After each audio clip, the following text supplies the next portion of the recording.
York, big city of dreams. New York, big city of dreams.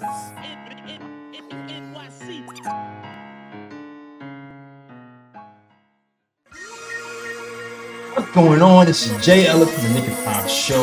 Here to give you that Knicks talk just in the nick of time. And I'm here to give you some Knicks news. It's not even huge Knicks news. It's kind of like a Knicks tidbit, but it involves our beloved Deuce McBride and new Knicks signee Payne.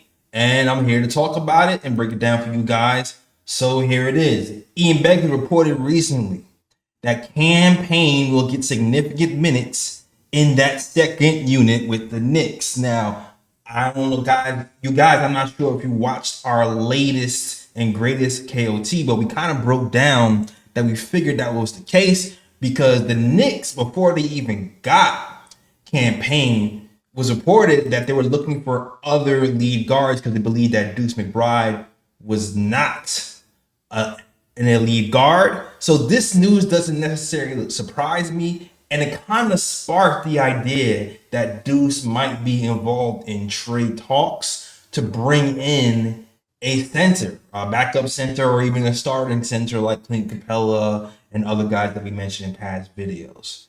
Now, here's one thing I have to say. I do like the idea of having Payne here. You already heard us talk about how we love his effort on defense, his scrappiness. The three-point shooting has traveled with him from team to team. When he went to the 76ers, he was a nice spark off the bench. He was one of the only few guys who actually showed up against the Knicks off the 76ers bench in that playoffs. With that all being said, Deuce McBride has to get minutes this season. And I know people are in love with Kolek.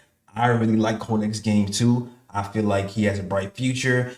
His passing has been amazing, but you cannot let the progress from last year to this year be stopped because of what you think or don't think Deuce is. Deuce McBride took a huge leap, and it's one thing to do it in the regular season from February on.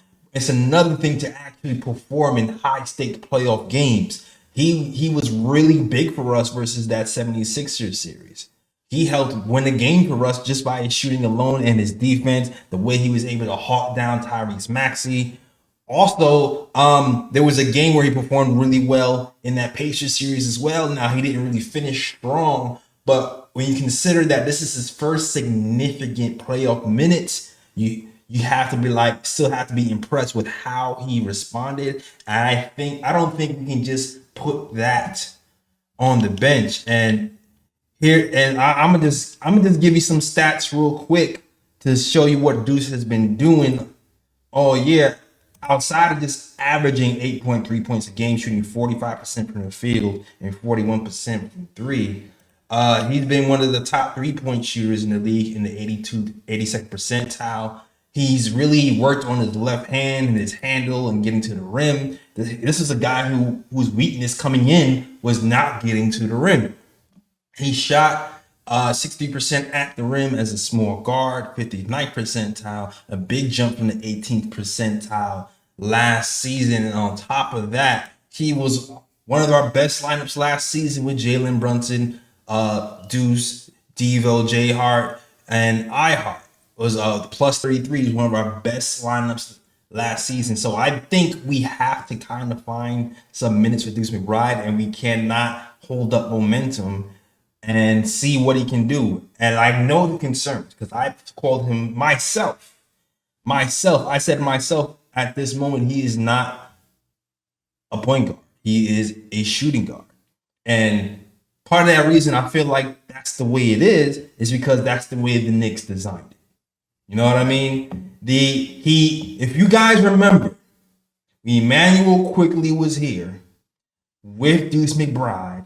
The argument 2 seasons ago, only 2 seasons ago, was that Emmanuel Quickley is not a point guard, and Deuce McBride passes the ball more, and he has more point guard skills than Emmanuel Quickley. I don't know if you guys remember, only 2 seasons ago, but there was arguments right here on the show about that very notion.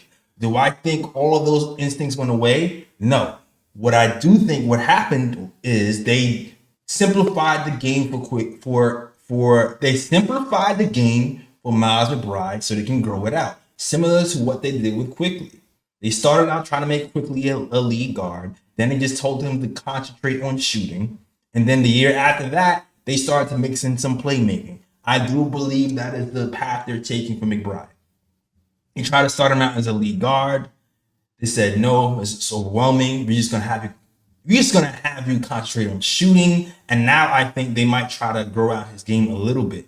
And here's the other thing too. Even though they're saying Payne might get significant minutes with that second round unit, and that panicked me because I'm like, damn, man, like we need McBride in there.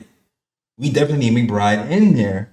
The thing that I didn't really think about is, well, maybe there's another way to get him minutes, because I just find it really hard to believe that Tibbs picked out Deuce from the draft, kept him around, kept singing his praises, and then finally plugs him into the game. He seeks success, and then Tibbs doesn't play. Tibbs values defense. I feel like his defense is better than Payne's, and a lot of those people, probably mostly everybody in that second unit, maybe outside of Josh Hart because of height. I just feel like his defense and his shooting might be too valuable, and I don't think Tibbs is completely going to sit him. And which brings me to the depth chart. Now, I was watching Summer League on ESPN, and they put up this depth chart, and I'm gonna get to that real quick. All right. Now, with this depth chart, you already see we have Brunson starting. We have Bridges, Anunoby, Randall, and Robinson. Very clean cut. I think everybody expects that. But when you looking at this depth chart, you see they have McBride under DiVincenzo, and they have Hart under Anunoby. What I think might actually happen is, sorry, Josh Hart might slide to the power forward spot. He might be playing backup power forward. I know he does not like playing backup power forward, but I think what's going to happen is Josh Hart will be taking Bates' spot, the power forward spot. McBride will slide in as a starting shooting guard, and DiVincenzo will be the 3, which makes us a little bit small. I don't necessarily love it. I'd rather go into the season with McBride being the lead guard and not going small. But that's the only thing I can really think of, because as much as Ian is saying Payne will be with the second unit, I just feel like the love affair that Tom Thibodeau has for McBride and the effect that McBride had in the playoffs and in the regular season just cannot be discounted and scrapped for third string point guard minutes. So I'm gonna keep an eye on that. Hopefully I'm right. I do not like playing small. I like to have big teams. But in this case, if I have to sacrifice a little bit of size for McBride to get some minutes, I might be able to sacrifice that. Who knows? Maybe Bates will make it impossible, and he'll just show out, because Bates is also a Tibbs guy as well. But we will see. We will see. So, I mean, guys, let me know what you guys think in the comments. Do you feel like McBride's days are up? Do you feel as if he's going to get some minutes in the small lineup like I'm thinking?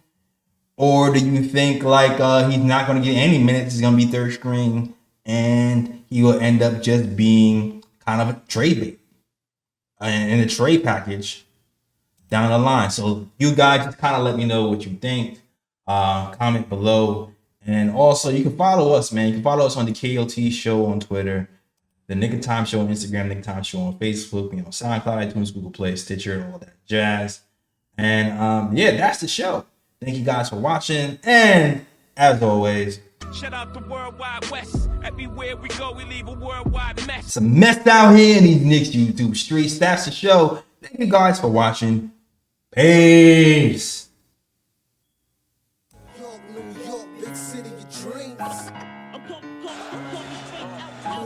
New York, big city of dreams.